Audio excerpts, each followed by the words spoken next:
Assalamualaikum. Tahukah kamu bahwa dahulu Abu Nawas pernah merusak rumah orang sampai rata dengan tanah? Dan apa hal yang menjadi persoalan itu? Kali ini kita akan membahas dengan jelas. Tonton sampai akhir, jangan lupa subscribe channel Tempolong Bercerita supaya tidak ketinggalan update cerita terbaru. Mari kita mulai.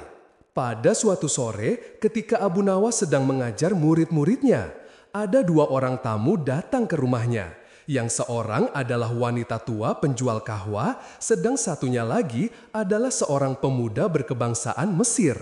Wanita tua itu berkata beberapa patah kata, kemudian diteruskan dengan si pemuda Mesir. Setelah mendengar pengaduan mereka, Abu Nawas menyuruh murid-muridnya menutup kitab mereka. Sekarang pulanglah kalian. Ajak teman-teman kalian datang kepadaku pada malam hari ini sambil membawa cangkul, penggali, kapak, dan martil serta batu. Murid-murid Abu Nawas merasa heran, namun mereka begitu patuh kepada Abu Nawas. Dan mereka merasa yakin gurunya selalu membuat kejutan dan berada di pihak yang benar. Pada malam harinya, mereka datang ke rumah Abu Nawas dengan membawa peralatan yang diminta oleh Abu Nawas. Berkata Abu Nawas, "Hai kalian semua, pergilah malam hari ini untuk merusak Tuan Kadi yang baru jadi." "Hah? Merusak rumah Tuan Kadi?" gumam semua muridnya keheranan. "Apa? Kalian jangan ragu, laksanakan saja perintah gurumu ini," kata Abu Nawas menghapus keraguan murid-muridnya. "Barang siapa yang mencegahmu, jangan kau pedulikan.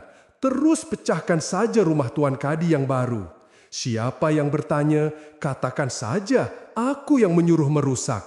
Barang siapa yang hendak melempar kalian, maka pukullah mereka dan lemparilah dengan batu." Habis berkata demikian, murid-murid Abu Nawas bergerak ke arah Tuan Kadi. Laksana demonstran, mereka berteriak-teriak menghancurkan rumah Tuan Kadi. Orang-orang kampung merasa heran melihat kelakuan mereka. Lebih-lebih ketika tanpa basa-basi lagi, mereka langsung merusak rumah tua Kadi. Orang-orang kampung itu berusaha mencegah perbuatan mereka.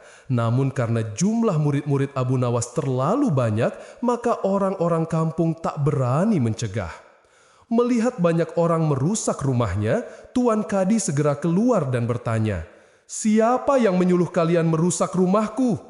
Murid-murid itu menjawab, "Guru kami, Tuan Abu Nawas yang menyuruh kami." Habis menjawab begitu, mereka bukannya berhenti, malah terus menghancurkan rumah Tuan Kadi, hingga rumah itu roboh dan rata dengan tanah. Tuan Kadi hanya bisa marah-marah karena tidak orang yang berani membelanya. "Dasar Abu Nawas provokator, orang gila. Besok pagi aku akan melaporkannya kepada Baginda." Benar. Esok harinya, Tuan Kadi mengadukan kejadian semalam sehingga Abu Nawas dipanggil menghadap Baginda. Setelah Abu Nawas menghadap Baginda, ia ditanya, "Hai Abu Nawas, apa sebabnya kau merusak rumah Kadi itu?" Abu Nawas menjawab, "Wahai tuanku, sebabnya ialah pada suatu malam hamba bermimpi bahwasanya Tuan Kadi menyuruh hamba merusak rumahnya. Sebab rumah itu tidak cocok baginya. Ia menginginkan rumah yang lebih bagus lagi. Ya, karena mimpi itu, maka hamba merusak rumah Tuan Kadi." Baginda berkata, "Hai Abu Nawas, bolehkah hanya karena mimpi sebuah perintah dilakukan? Hukum dari negeri mana yang kau pakai itu?"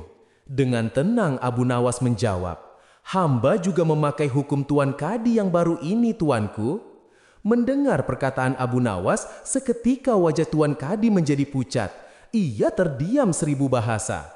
"Hai Kadi, benarkah kau mempunyai hukum seperti itu?" tanya Baginda. Tapi Tuan Kadi tiada menjawab. Wajahnya nampak pucat, tubuhnya gemetaran karena takut. "Abu Nawas, jangan membuatku pusing. Jelaskan kenapa ada peristiwa seperti ini," perintah Baginda. "Baiklah." Abu Nawas tetap tenang. "Baginda, beberapa hari yang lalu ada seorang pemuda Mesir datang ke negeri Baghdad ini untuk berdagang sambil membawa harta yang banyak sekali. Pada suatu malam, ia bermimpi kawin dengan anak Tuan Kadi dengan mahar mas kawin sekian banyak. Ini hanya mimpi Baginda. Tetapi Tuan Kadi yang mendengar kabar itu langsung mendatangi si pemuda Mesir dan meminta mahar anaknya. Tentu saja pemuda Mesir itu tak mau membayar mahar hanya karena mimpi. Nah, disinilah terlihat arogansi Tuan Kadi. Ia ternyata merampas semua harta benda milik pemuda Mesir sehingga pemuda itu menjadi seorang pengemis gelandangan dan akhirnya ditolong oleh wanita tua penjual kahwa. Baginda terkejut mendengar penuturan Abu Nawas, tapi masih belum percaya 100%. Maka ia memerintahkan Abu Nawas agar memanggil si pemuda Mesir. Pemuda Mesir itu memang sengaja disuruh Abu Nawas menunggu di depan istana. Jadi mudah saja bagi Abu Nawas memanggil pemuda itu ke hadapan Baginda. Berkata Baginda Raja, "Hai anak Mesir, ceritakanlah hal ihwal dirimu sejak engkau datang ke negeri ini." Ternyata cerita pemuda Mesir itu sama dengan cerita Abu Nawas. Bahkan pemuda itu juga membawa saksi, yaitu Pak Tua pemilik tempat kos dia menginap. Kurang ajar, ternyata aku telah mengangkat seorang kadi yang bejat moralnya. Baginda sangat murka. Kadi yang baru itu dipecat dan seluruh harta bendanya dirampas dan diberikan kepada si pemuda Mesir. Setelah perkara selesai, kembalilah si pemuda Mesir itu dengan Abu Nawas pulang ke rumahnya. Pemuda Mesir itu hendak membalas kebaikan Abu Nawas. Berkata Abu Nawas, "Janganlah engkau memberiku barang sesuatu pun kepadaku. Aku tidak akan menerimanya sedikit pun juga." Pemuda Mesir itu betul-betul mengagumi Abu Nawas. Ketika ia kembali ke negeri Mesir, ia menceritakan tentang kehebatan Abu Nawas itu kepada penduduk Mesir, sehingga nama Abu Nawas menjadi sangat terkenal.